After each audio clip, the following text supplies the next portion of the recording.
Thank you all for being here. So I am Katie Porter.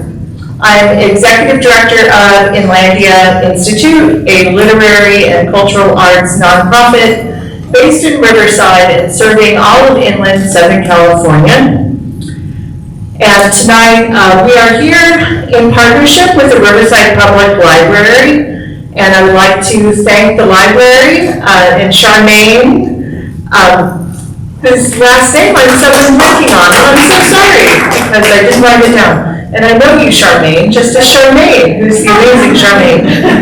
And she has some books selected for tonight if you would like to check out anything related to free speech. If you would like a library card. Is there anybody here who does not have a library card? Raise your hand. Oh no! Okay. We're going to get you a library card. All right. So, and we are here in part thanks to the generosity of the Friends of the Riverside Public Library who sponsor this series.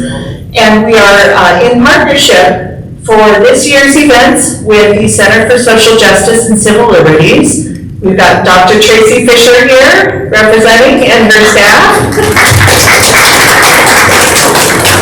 And the Civil Rights Institute of Inland Southern California, which is right across the street, and they are just finishing up another event. But thank you to our partners. Now, before we begin, I would like to respectfully acknowledge and recognize our responsibility to the original and current caretakers of this land, water, and air, the Cahuilla, Tongva, Luiseño, and Serrano peoples, and all of their ancestors and descendants, past, present, and future. Today, the Inlandia region is home to many indigenous peoples from all over the world, and we express our gratitude to them for allowing us to live and work on these homelands. And before I get too far, I also would like to welcome Assembly Member Jose Medina. Thank you for being here with us. Retired. Oh, retired. I'm sorry, retired Assembly Member. You will always be. Okay. And we're so glad to have you with us. So tonight we are here to talk about what we commonly refer to as free speech with our friend and colleague, Dr. Carlos E. Cortés. Carlos is the Edward A. Dixon Emeritus Professor of History and currently co-director of the School of Medicine, Health, Equity, Social Justice, and Anti-Racism Initiative at the University of California, Riverside. He has served as scholar in residence with Univision Communications and was the creative/cultural advisor for Nickelodeon's Dora the Explorer and Go Diego Go, both of which I'm intimately familiar with, if you've ever had kids. Cortés is the author of the memoir, Rose Hill, An Intermarriage Before Its Time, which Inlandia was proud to co-publish with Heyday Books, and we have copies at the back if anybody is interested after the event. And he is also the author of the award-winning poetry collection, Fourth Quarter, Reflections of a Cranky Old Man. So, welcome, Dr. Cortés.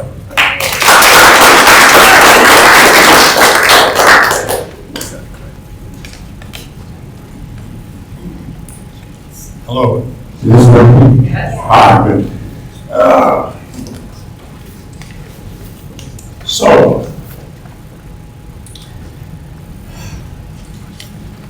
let me start you with a quote from one of my favorite authors, John Le Carre, wrote Spy Who Came In From the Cold, number of Cold War novels. And he said, all men are born free, just not for long. That's sort of what I'm going to be talking about tonight, because 5 years ago, I was a supporter of free speech. And now I'm going to take you on a journey to a position where I'm not opposed to free speech. I just don't think it exists, ever has existed, can exist.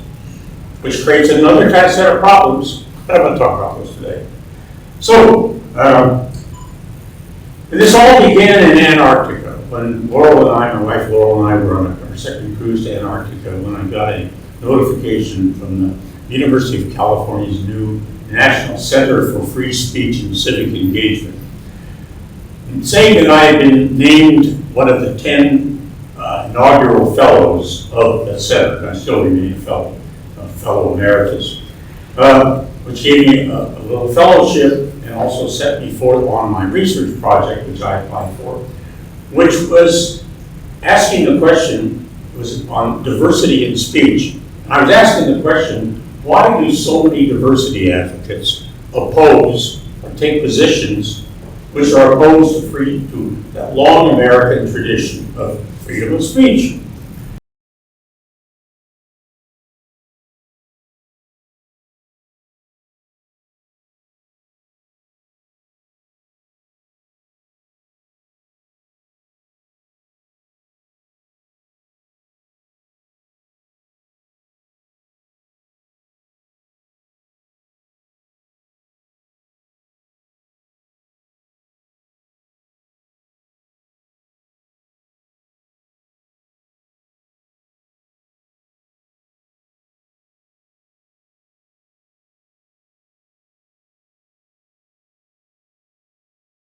Then there are philosophers, political scientists who sit around and ruminate about different writers from Aristotle and Plato and Socrates to John Stuart Mill and parse free speech and write things that most of us can't understand because it's too arcane in its language.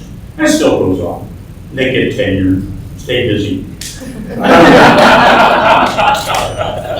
then come lawyers. Now they get into something there. Then come lawyers. And they talk about free speech. But when they talk about free speech, they're not talking about the same thing that the rest of us are talking, as I'll show. And we're going to start with the thing that makes the United States sort of special and also creates an illusion, which is the First Amendment. I'm going to read one part of the First Amendment.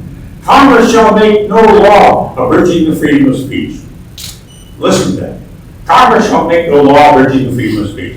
Okay. Congress won't interfere with freedom of speech. What doesn't it say? It doesn't say the government guarantees your freedom of speech. It doesn't do that. It just says that Congress can get involved in your speech. In fact, they do, but that's a different story altogether. Okay. And so I began to read books on freedom of speech. And then I came across one from a book called Safe Spaces, Brave Spaces by John Palfrey, former Harvard law professor. And I'll just read the quote. It says, the First Amendment is often assumed to do something that it does not, to grant an affirmative right to free expression to all people.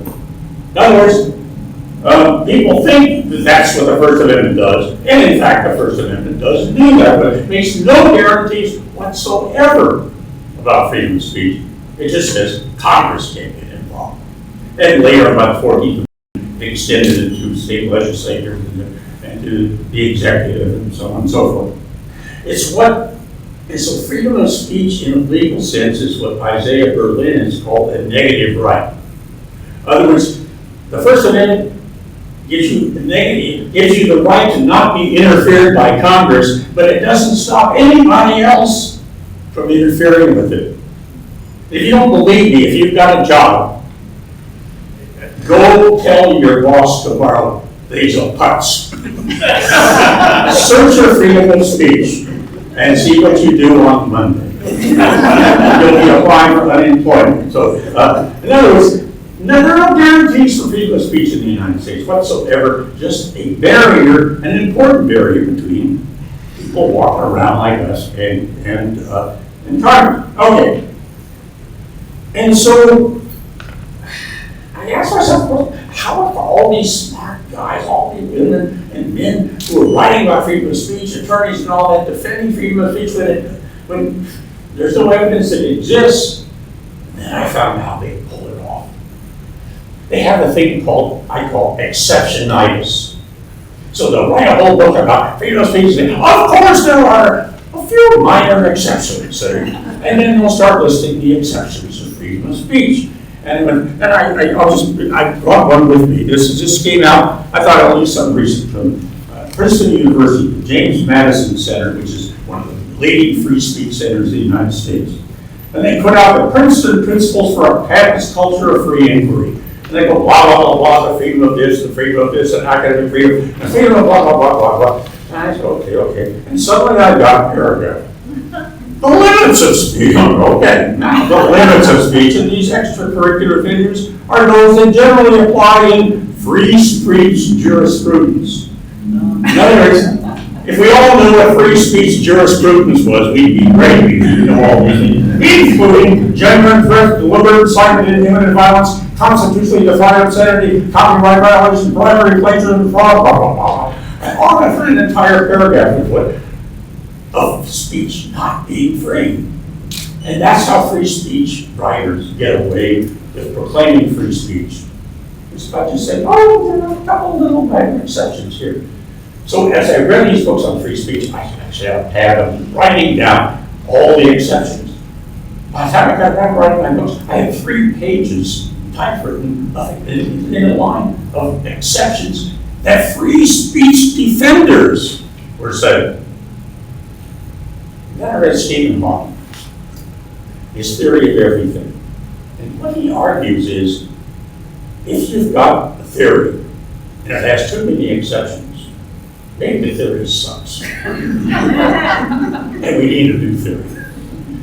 And that's what he wrote. Basically, Hawking's argument is a bit more complex than I just said. But that's essentially the argument he was making.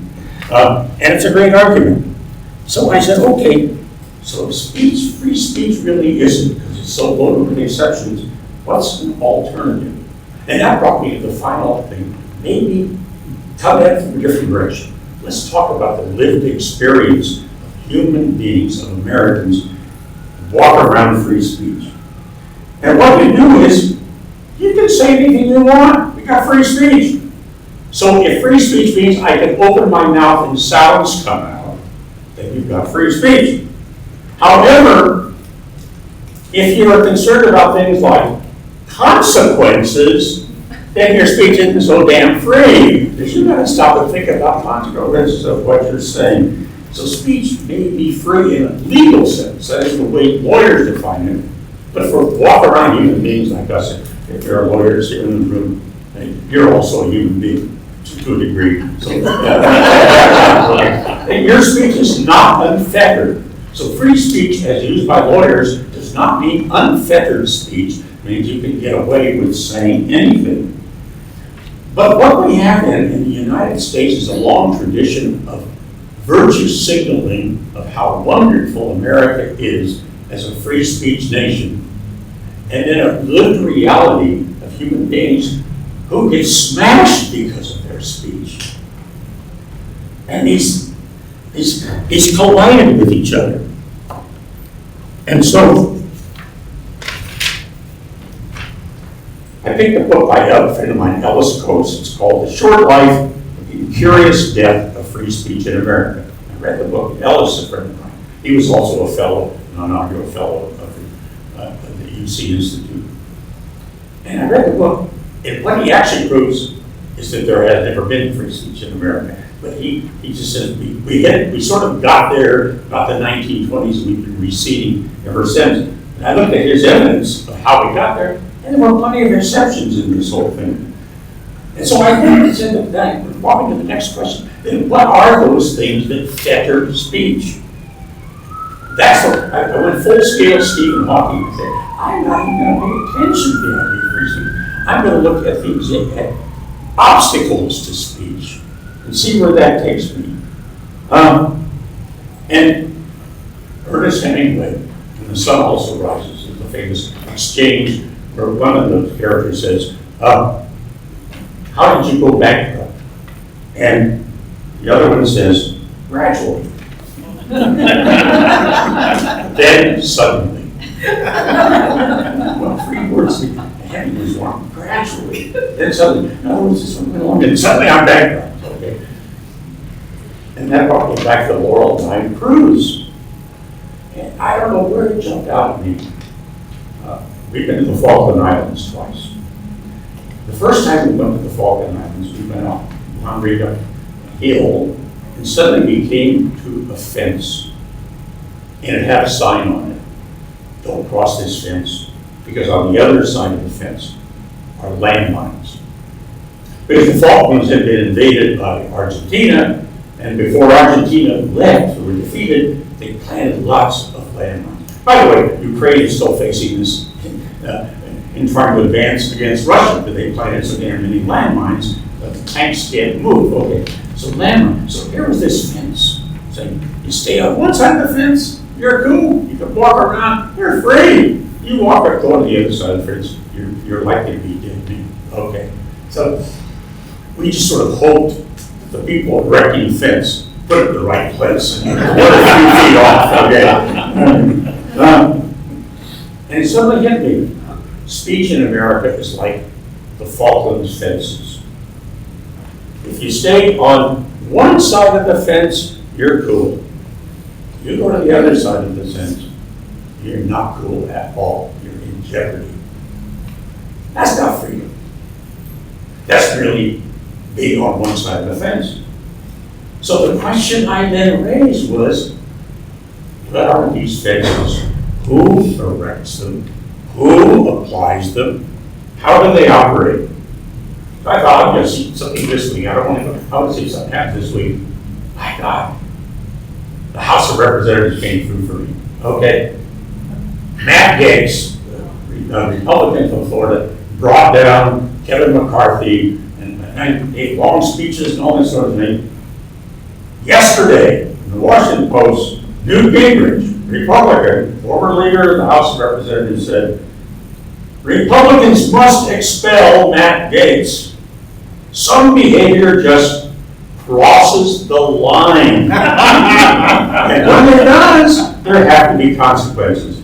Newt Gingrich came to my rescue for my plot. He showed exactly how a Falkland fence system works. It's people putting up fences all over the place. And if you're on one side of the fence, you're cool. You go on the other side of the fence, you're not.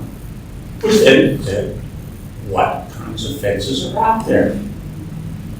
And I finally boiled it down to 4 kinds of fences. First I called, and I checked it, and changed the whole texture of my book, and I now have the first section of the book I called Speech Restraint Nation. It's all about restraints. It's not about freedom. Get to freedom, how this impinges on the idea of free speech later, but you got to establish how do you set up the fences. Okay, fence number 1 I call hard restraints. Now, I read a list from Princeton, list of things that Congress has passed, the judges and decisions they made. You can't do this, you can't call this slander, libel, invasion of privacy, all kinds of things. And guess what happened on Monday? Tuesday. A judge in a trial in New York State issued a gag order on Donald Trump saying he couldn't say anything about court employees. So despite the First Amendment, a judge can put a gag order on you. So, what's really freedom of speech? No, you don't. You get a gag order put on you. You don't have it. Let's take that from another side. Just this week, actually last Friday, the Michigan Supreme Court voted 5-2 to require judges to use attorneys' preferred pronouns. No, as opposed to stopping speech, it now says you've got to use this sort of speech. You can't use the not preferred pronouns of attorneys in front of you. Okay, first state to do that. And my name is Supreme Court. No, but notice they're erecting these fences. You already know about these fences. See, most of us don't. We can't know about all these fences. That's why we're walking. We walk out this door, we're walking to a field of landmines, because we can't know. In fact, we were talking about that earlier. The Brown law, right? Grace and I were chatting about breaking. You break the law. You broke the Brown. I don't know if I outed you, but you broke the Brown accidentally by sending an email to someone. We do it. We all break hard restraints every day, just don't get caught. But nobody makes charges against us. And that's just government. But businesses also have hard restraints. They have codes. They have behavior codes. They have speech codes. They have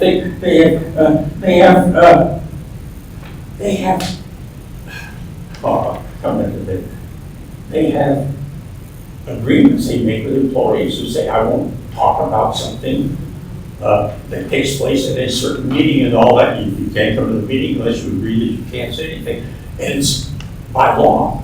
I'm a consultant. They talk about door they explore. Before I went to work at Nickelodeon as a consultant door they explore, I had to sign an agreement that I wouldn't tell you anything about my work.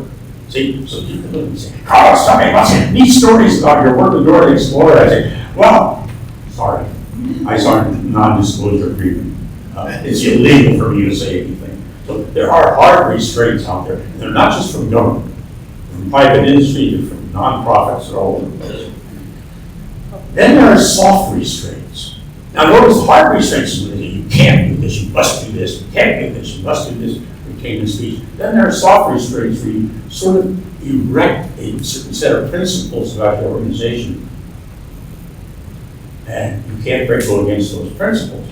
They may not ever mention speech, but what if by using speech, you go against the principles?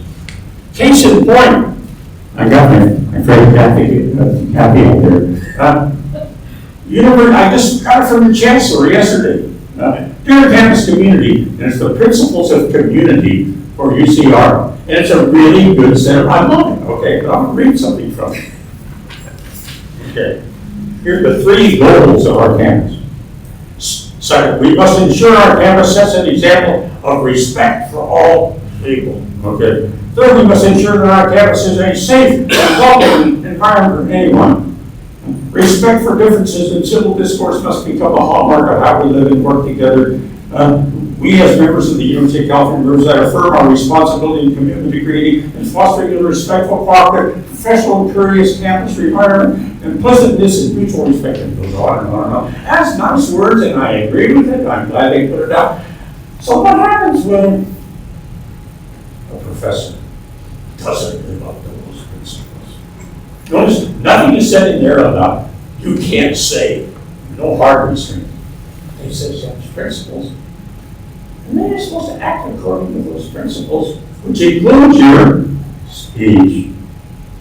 Now, Kathy Goodis, she's in my department, history department. I retired in 1994.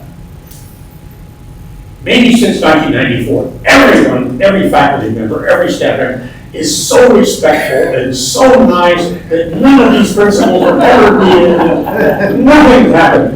I can tell you, while I was there, up until 1944, these principles were broken all the time. My speech, which raises the issue, these are the subject, who's going to intervene? What are they going to do when someone takes some actions that don't fit with those soft principles? Okay. Okay, but that's professional. Okay. Take the case of Sean Blaze. Now, here's a young man, a couple of years ago, who applied for Xavier University in Cincinnati. And he got a track scholarship to go there. But on his website, or Facebook, or whatever it is, he posted up a speech. Free speech. One of the things he said on Facebook, in America, you are, or wherever he posted, in America, you are allowed to be a racist as long as you don't act on it. So you're allowed to be a racist as long as you don't act on it, okay? That's just free speech. A few days later, Sean Blaze's admission was dropped. His scholarship was dropped. He didn't go to Xavier because of using his free speech. Okay, 2/3 of private. Here's the Marathon at UC Riverside. Here's what Xavier posted and defending it's dropping of Sean Glaze for being a track scholarship and for admission. Xavier remains committed to maintaining a community that supports all of our members as we cultivate lives of reflection, compassion, and informed action. It's a soft principle, but in practice, they used it to keep a young man from getting into school. It's free speech. Okay. The most recent survey I saw last week, 2/3 of private businesses say that they look at your online speech as part of reviewing your job application. This is a national survey on a business organization of businesses. So I don't know what you say on your Facebook. I don't know what you say. But what if you put something out there that later on you're applying for a business and they get into it and they find it and they turn you down because of your what? The S word, speech. 2/3 of businesses say, we do this. They're not messing around. They say, we're going to look at your speech, and if we don't like your speech, we're going to turn you down. Oh, Good evening. The time is now 7:30 and the library will be closing in 30 minutes. La Costa printing will begin shutting down in 15 minutes.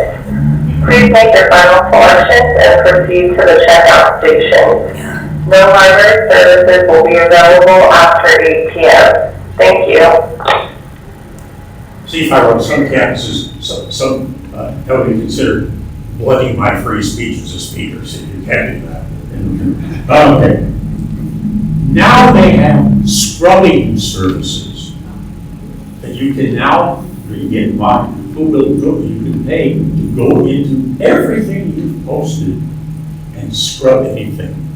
You have to pay them. So they can make it as if your speech didn't exist. Oh, but it's my free speech. Yeah, do you want a job? Yeah, okay. Get rid of my free speech. Okay. And that's you can now pay scrubbing services to cleanse your speech. Okay. So that's the second. Then we come to something pretty ominous. It's about heart restraints. I get it called threat restraints. And we see it all the time. Troll storms, attacking people. It got so bad that the California School Boards Association appealed to Governor Gavin Newsom to send security to school board meetings because of the attacks the speech attacks and threats they were getting on the unruly mobs coming to school board meetings and attacking school board members online through speech and threatening them.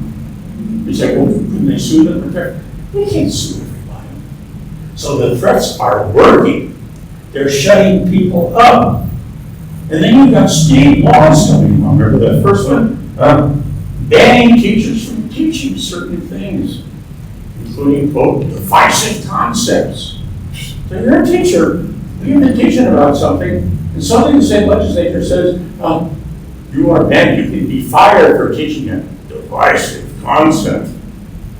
What's a divisive concept? Well, it's a concept that some judge somewhere might say, that was divisive. Oh, like mentioning that there at one time was slavery in the United States. That's divisive. We can't make white people feel bad about it. And on and on and on. So what's happening in the states, there are about 16 states that now have divisive concept laws. Teachers are starting to say, what can I say in the classroom? What can I teach about? I taught about this last year, but this year I might get fired for teaching about the same damn thing. It's taking place. Librarians are being threatened for books they purchase and books they recommend for people. Threats, I'm not talking about breaking the law. I'm talking about threats to their lives.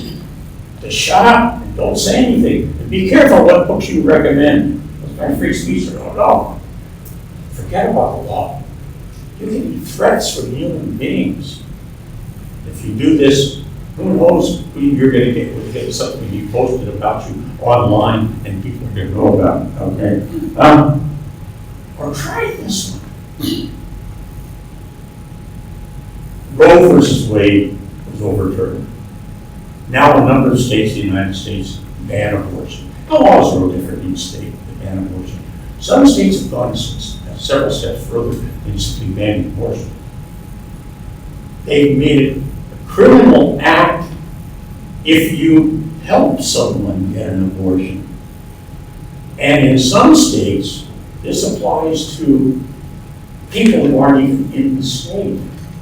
So you got a cousin in Texas or Tennessee or Florida or wherever, but the law may be here in such a law place. They write you and say, I'm pregnant, I need to get an abortion. You write back and said, when you come to California, I'll pick you up at the airport.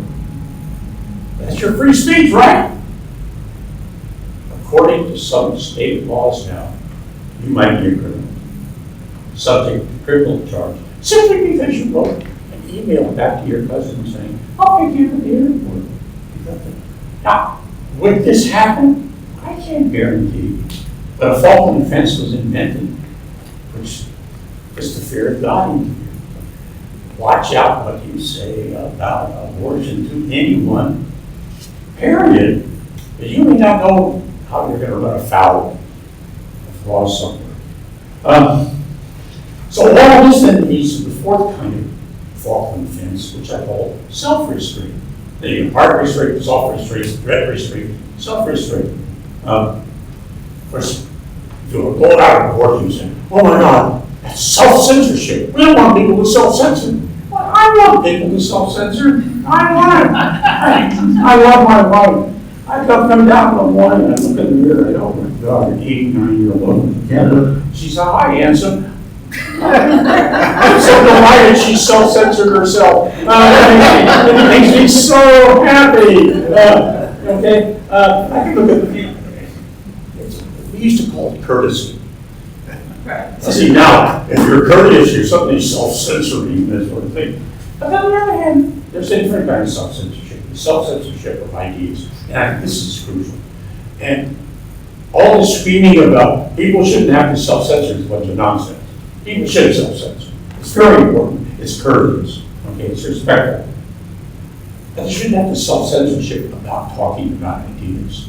See, this is what's happening now in the United States. And these walls are coming up, these Falklands fences, which are stopping the talking about ideas and scaring teachers to death so they can't talk about that ideas, and scaring our librarians who can't assign books, check out books. And so they may take it upon themselves, oh, well, I want to keep my job, I'll just censor myself.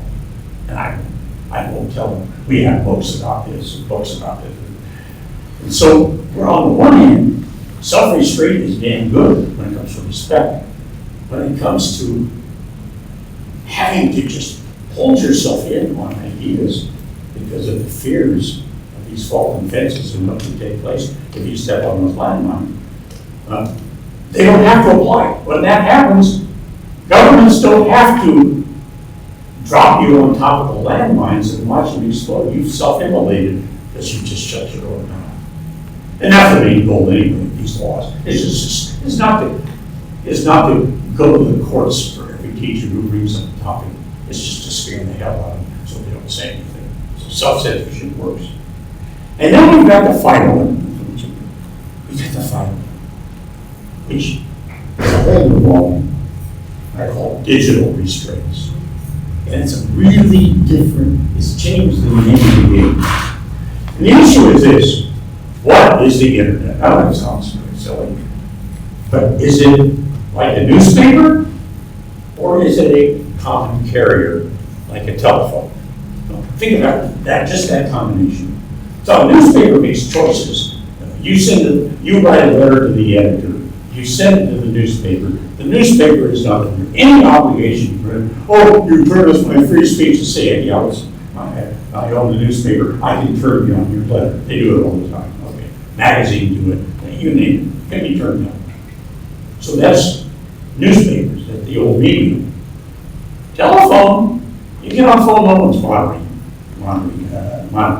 Well, you're not sure of that. But by and large, the phone company isn't monitoring, so they call it a common carrier. So you can see pretty much anything you want on there, as long as it's to one other person who's going to keep the secret of what you say. Okay, that's good enough.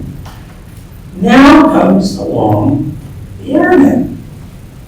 And a dilemma which has not been resolved, which is the internet more like a newspaper or more like a telephone. And it has not been resolved. Now, free speech defenders, when they're asked, what do we do to defend free speech, say, the answer to bad speech is more speech. And I've been in enough conferences, I've debated with attorneys in conferences, and they all say, well, Justice Lewis Brandeis in 1927 opinion in Whitney, California, called for more speech. It says, to avert the evil by the process of education, the remedy to be applied is more speech, not enforced silence. Okay, he said it. What I find is when I meet the attorneys debate, they leave out the first clause that Brandeis wrote. I'll read the whole thing now. If there be time to expose to discussion the falsehoods and fallacies, to avert the evil, if there be time. And what I find in books on free speech, when they cite Brandon, they just leave those four words out. It's seedy. They leave out those four words if there be time to talk. Because the internet has destroyed if there be time. It's wiped it out. It's just happened. It's too fast. It takes place. And so in 1996, Congress moved in, Congress, that's the organization, according to the First Amendment, can't pass any laws on free speech. Did section 230 of the bipartisan, never heard of it, what's that mean? Telecommunications Act of 1996. Quote, no provider or user of an interactive computer service shall be treated as the publisher or speaker of any information provided by another information content provider. I'll take it out of legal language. What it means is something that's called 26 words that invented the internet. Because what it says is, you internet providers have the right to take down speech and still not be considered to be a newspaper. But you can do it. You can do it. Because here's the dilemma. Take internet site A, internet site B. Internet site A is very responsible. We don't want hate speech. We don't want harassment. We don't want invective. We don't want ethnic slurs. And they took them down. But if they missed one, they may be liable for a lawsuit because they failed in missions. They failed in their duties of taking down. But if internet site B said, we don't give a damn, but we don't skirl the stuff in the world, we don't give a damn. We're just a common carrier. They're free. So doing nothing made you more free from government intrusion or lawsuits than trying to do the right thing. In Section 230 of the Telecommunications Act said, we're going to give internet sites the right to take down speech. Notice, Congress, which cannot make a law abridging freedom of speech, outsourced the abridging of freedom of speech. It's a public-private corporation of Congress outsourcing its duties and saying, we didn't do it, we just gave internet sites the right to do it. And now you've got Facebook, Meta, Twitter, X, so on and so forth, doing these kinds of things. Now, I worked for one of these websites. It's called Teachers Pay Teachers. I don't want to go into it. I spent a year and a half on their content. So what websites cannot, or these, they cannot, internet companies cannot stop you from posting something. But 1 microsecond later, they can take it down. Notice that they don't censor, they're not sitting there censoring words that you're putting down. But 5 seconds later, they can spot those words and take them down if they collide with, go back to soft restraints, community principles. And every website has a set of community principles. And if you don't abide by those principles, they've got a right to take you down. So I work for Teachers Pay Teachers. I was on the content moderation task force for Teachers Pay Teachers. Basically, where teachers can upload a lesson and another teacher can download the lesson and then pay a TPT, they'll pay them some money, and then the teacher gets the money. But TPT can step in and say, we have a set of principles that if you want to load something up there that doesn't go by our principles, we can take it down. Oh, it's not free speech. No, it's not, because you went against our principle. But notice the difference between upfront censorship and post hoc content moderation. Now, once again, I'd love to tell you some stories about what we did at our task force meeting. I guess what I signed. A non-disclosure agreement. No, sorry, you don't get to hear anything more. I can tell you what I just did because they put it up on their website and it went out in the news. So you can know I did. You can't know what I did. Okay, I mentioned that. Now, there are 3 court cases going forward. Good evening. The time is now 7:45 and the library will be closing in 15 minutes. All laptops and printing stations will now begin shutting down.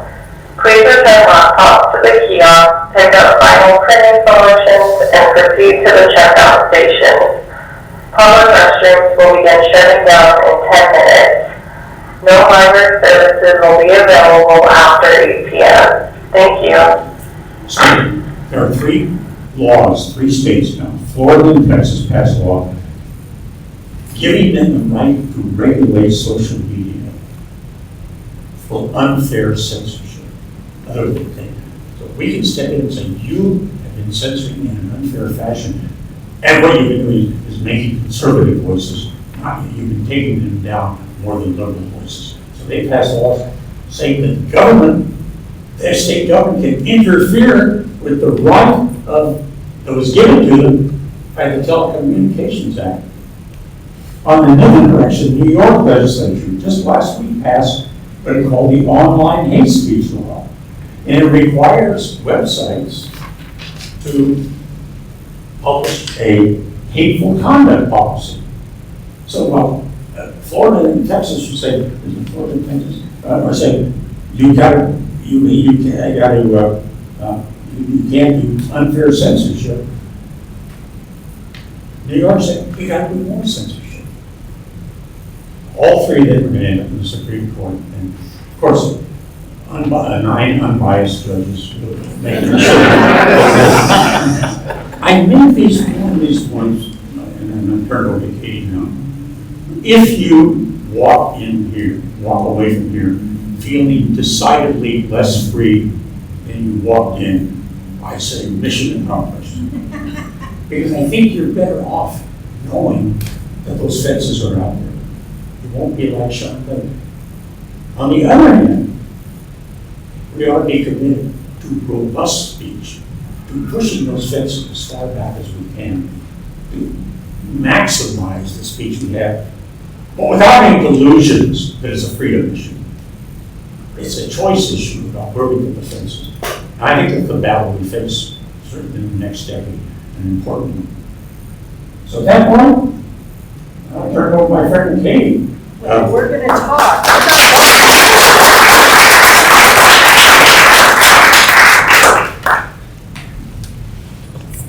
Okay, so we're going to chat, and then we're going to open it up to the audience. Actually, we were just talking about social media, and I was reading something, and I suppose it could be outdated now, but it was from a couple months ago. But I also had the opportunity to read something that Carlos wrote for his Dixon. I just did drop my phone, sorry.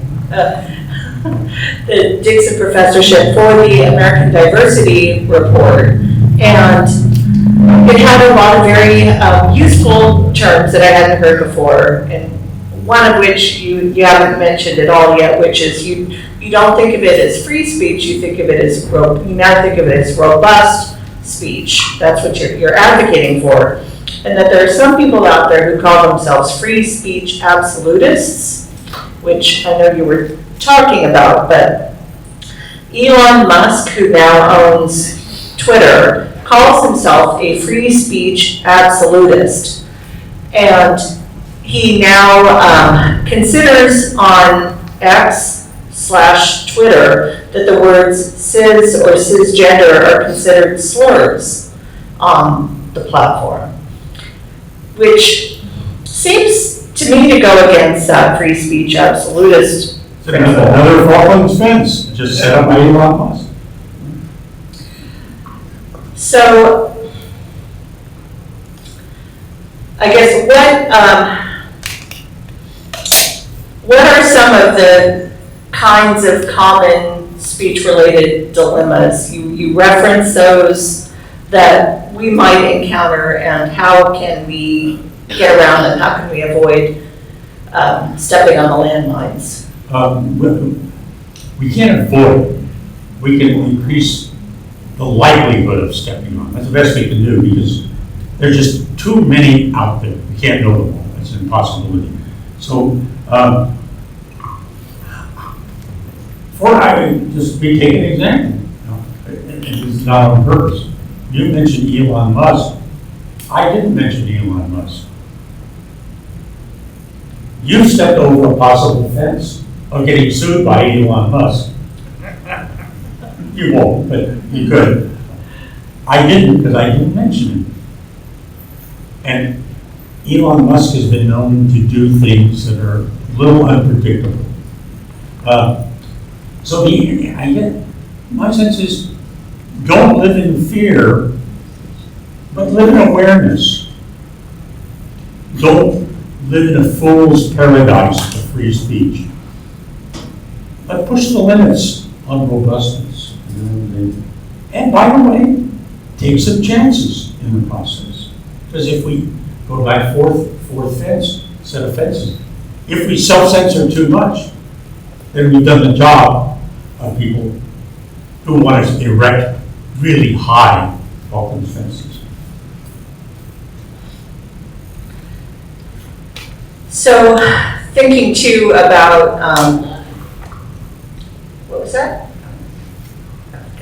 About book banning and the policies of book banning.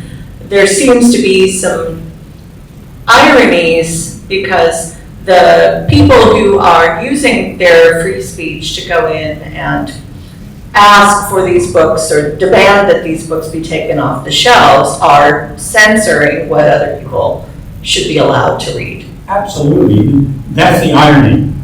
The thing about the whole movement of parents' rights, which I agree with parents' rights. Parents should have a say in what libraries hold. Parents should have a say in what their schools teach and all that. But when those parent rights are asserted to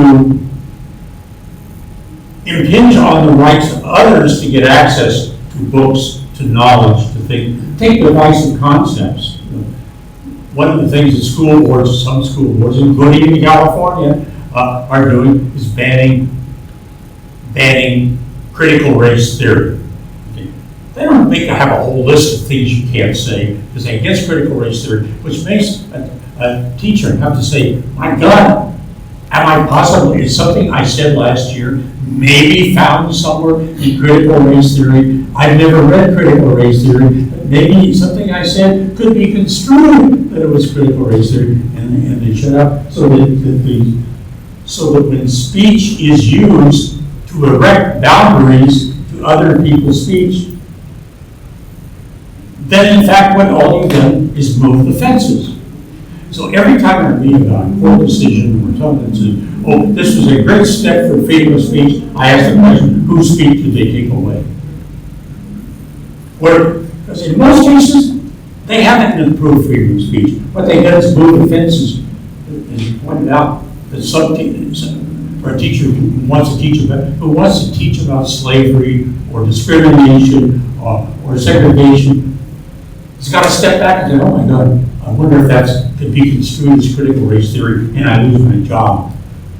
because I talked about that. So so the use of speech is now used to cower the speech of others. That's why I put free in quotation marks in the title of this talk, and why I said a healthier approach is not to shout freedom of speech from the top of your lungs, is to engage the hard realities of when these clashes take place and where these walls are erected, because those are the battles we face. I hope that makes sense. Yeah. So it does make sense. It makes a lot of sense. So for people who are in positions where they are dealing with lots of different kinds of people who have different kinds of viewpoints, and you find yourself in a tangle with someone, how would you recommend dealing with that? Well, my own, let's take the idea of divisive concepts. And I wrote an article, a friend of mine, Joe Kahn from School of Education, I had an article published in January on this. Is don't look at divisive concepts. Look at concepts that can be divisive. There's a difference. There's a topic which can be taught divisive. Your attention, please. The time is now 7:55, and the library will be closing in 5 minutes. All laptops must be returned to the kiosk and training completed. Please begin making your way to the elevators on the 3rd floor terrace to exit the building. No library services will be available after 8 p.m. Thank you. So what we did in the article, we said, let's look at these concepts, let's address them, and learn less divisive ways to teach difficult concepts. And what's happening in these laws is they're taking difficult, and they are difficult concepts, and say, if they have the potential to be divisive, they can't be taught at all. That's just shutting them out. And what is making Americans dumber people, stupider people, let's suppose someone in a school board tonight says, oh, evolution is a divisive concept. So we don't have to teach that in science, but that's a divisive concept. But we talk about the sliding scale of using speech to not be speech, but to turn Americans into dumb animals. It could work. So my sense is, go for the difficult topics. That's what we ought to be teaching. But teach it in a way which learn to teach it in a less divisive manner. Because it's happened for years. It's doable because it has been done. And divisive concepts are simply a way of putting up these barriers, Falkland fence, just to get those things out so nobody can talk about it. So, do we have any questions from the audience? Yes? What's that? Carlos, you and I worked together on the ethnic studies curriculum. Sure. And I was very proud that we got it passed, and now high school students are going to have ethnic studies to graduate from high school, and it won't be as dumb as they were before, not having ethnic studies. But to get it passed, somewhat ironically for you and I, because we both have some connection to the Jewish community, the Jewish caucus had put those guideposts, they call them, guideposts, or there were, I think, 3 or 4 in them that said that, in fact, in my opinion, curtailed, right, what teachers would be able to talk about. It said that it could not go against these guideposts. And they did it in the, right, in trying to keep anti-Semitism out of the classroom. And what is anti-Semitism is debated, correct? Whether it's being anti-Israel, right? And so then basically the Palestinian question, I think, was written out, right, out of the curriculum. That it could not, actually, I don't think, be discussed. And so, and that really went against what I believe the legislature should do, telling schools, teachers, what they could or not teach. But for me, it was a choice accept those guideposts as amendments to all the work that we did, or not have any ethnic studies at all. But comment on those guideposts? I don't know that specific guidepost, but since I wrote part of that, the curriculum, that's a long story, I don't want to get into it, a piece that ended up in the model curriculum. Model curriculum is loaded with those kinds of guideposts. And they're, in some degrees, they're hard restraints. If in fact, and I don't think you cannot teach about this. On the other hand, there can be soft restraints and say, okay, here's what we should teach you, and implying that other stuff shouldn't be. So they're both there. And this happens all the time. Look, I'm a diversity. I retired in 1996. I became a full-time diversity trainer. I proudly do so. Some of the diversity training I see going on today is so bad, I don't want anything to do with it. Okay? Take one example. There's a concept called microaggressions. Some of you have heard about microaggressions. And those are things you say. Your attention, please. The time is 8 p.m. and the library is now closed. That's a Please exit through the elevator number 410. Inside library services will reopen tomorrow at 10 a.m. Have a good evening and thank you for visiting the Riverside Moonlight. That's probably artificial intelligence. Yeah. No. So, microaggression, it's a good concept. These things that you can say that harm people, bother people, and offend people. And you should try to avoid it, which I think is a good idea. And I teach about it in my diversity workshops. Some people, we'll go back to your point, you were saying, some diversity trainers have taken Daryl Wingsu's list of microaggressions and turned it into an authoritarian set of guideposts.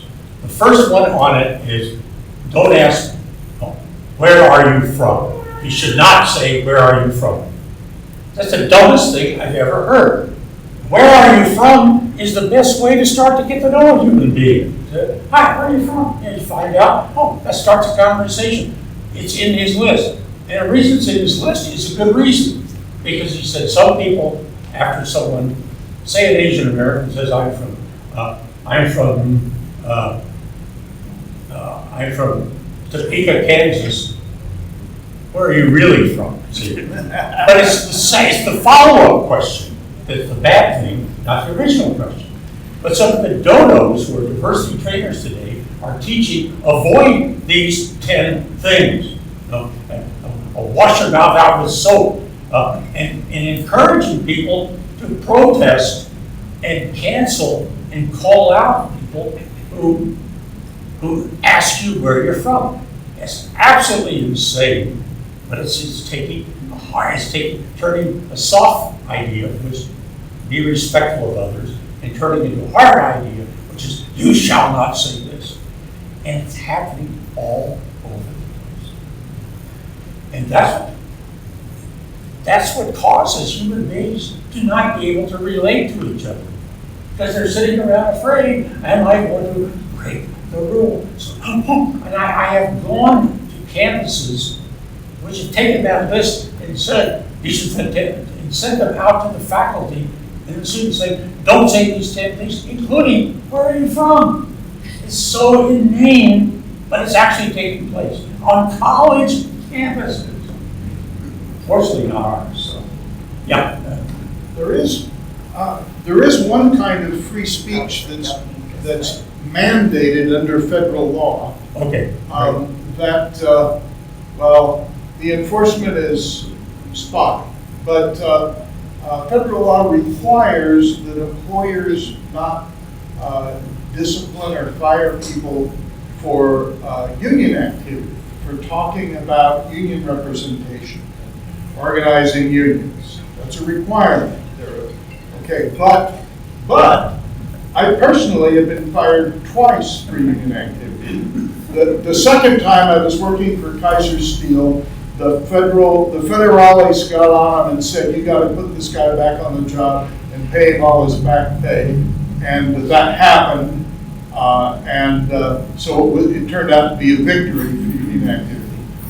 The first time I was working in some miserable mobile home plant when I was 18 or 19, and I was fired for union activity. We had a union meeting one night to talk about organizing the place, and the following day, everyone who attended the meeting was fired except for the rat who told on us. So anyway, it was a pretty obvious case. The Federal Labor Relations folks took it up and assigned us a lawyer and all that. And we went to the hearing, like a court, before a hearing officer, kind of like a judge. But we were warned by the lawyer that A, the employer had been known to bribe hearing officers in the past, and B, this particular hearing officer was known to take bribes. And during the hearing, the plant manager, who was the son of the owner, broke down on the stand and admitted everything, and yet we still lost. Apparently because the owner bribed the hearing officer. So some of these things aren't enforced very well, but there are a few affirmative free speech protections in the law. It's just too damn bad the way the law is enforced. Yeah, so you've got a hard restraint here, which says they can't fire that. Then you've got soft principles and threats that work. So And money. And money, yeah. Oh, that's right, that's part of the threat. In other words, your speech in walk-around terms isn't free. The proof of it is you got fired, right? even though you had a law on your side. You know? So, okay, one more question. My friend Kathy, yeah. I don't know if I want to be the last, but in a way, it's the last question because, lately I've been taken to asking for a call to action, right? So we do something, even if it's a classroom, and it's one class, what's our call to action at the end, right? What is it that we can actually do, right? And especially knowing about the fences and, free in quotation marks. So if you were gonna offer us a way to, call us to action, to do something, what would it be? Thanks, Kathy. Okay. Here's what I think. I think it ends up with the individual and groups of individuals to push the robust speech as far as we can. And I think that's the action I would take. And I do it in my own words. I'm going to follow. I'm going to get out there as far as I possibly can. I'll risk the landmines. I may go over the fence. But if I don't do that, I've curtailed speech on my own. I don't need these laws against me or all these things because I've become my own worst enemy. So that would be push the limits and keep pushing the limits. And keep pushing the limits by breaking the narrative rules of the way you're supposed to talk about speech. I think robust speech, robust speech has been hurt by the reliance on lawyer speech as the framework for talking about free speech. This is not an anti-lawyer statement, because in fact, the First Amendment is important. Legal things are important. I'm sorry for your experience, but they're important.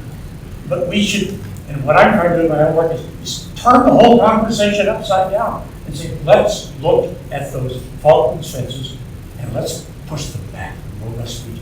And you can't get there with virtue signaling about free speech. It doesn't get you right. Is that, I don't know. Yeah, that's great. Yeah, no, I like that. I can't repeat what you said. Okay. Invite me to your class. Anyway, okay, what question? One question. This might interest you, and for that matter, our former assemblyman. There's a lot of proposals that come up now and then always from the right, to make English the only official language in some jurisdiction. Now, isn't that a restriction on freedom of speech that goes against the Constitution? That, you know, you do not have free speech if you're speaking in the wrong language? It seems to me The answer is, a new language. I would say yes, except that Congress and presidential orders and court decisions have been shredding the First Amendment since the time it was written.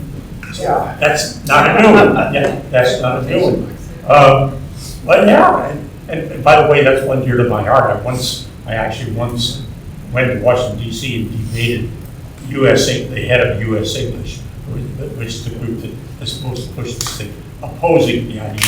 One of the great things about the United States is we don't have any official language. English is not our official language. It's our national language. That's an important distinction. Yeah. I have a question, Carlos. Yeah. In that, and Kevin, thank you for raising that issue, because then we have the First Amendment that's very, very short, and precise, as you pointed out. But then we have the 14th Amendment that gives other protections that enhance some of what we are talking about in the First Amendment. So, in terms of ethnicities, gender, and speech, there are limits there, aren't there? Oh, there are limits all over the place. Okay. And new limits are getting invented. Let me tell you what is fascinating, real quick. The state of Florida passed laws restricting teaching about divisive concepts and a bunch of other stuff, okay? But it applied to K-12. They said, how do we get academics? And the academics, of course, said, oh, we have academic freedom, which, by the way, is another myth. But I read a whole chapter on that. But academic freedom is another myth. And they said, okay, we support academic freedom. Except they passed a law that academic freedom doesn't apply when you're on company time. And so Florida passed a law that said academic freedom is fine when you're having a conversation, but not in the classroom, because that's not part of academic freedom. By the way, we went to court. It's on hold at this point. It'll probably get to the Supreme Court. There's another one of those. Because if they succeed in that, they have completely gutted the whole idea of academic freedom. I say academic freedom is fine, except not when you teach. I think it's absolute, and that's a Falkland fence stacked on a Falkland fence. These are folks. If you read the newspaper or listen to television and look at it at the lens of what fences are being erected and taken down and moved, I think you'll have a whole different view of our speech environment than if you do simply read free speech treatises. The world looks different. Once I set free speech aside and started looking at fences, I'm absolutely liberated. I feel like Stephen Hawking. It's a theory of everything, and it works. It works. And lawyers hate me when I go to these conferences because I'm shredding their whole tyranny over our speech narrative. And I love it.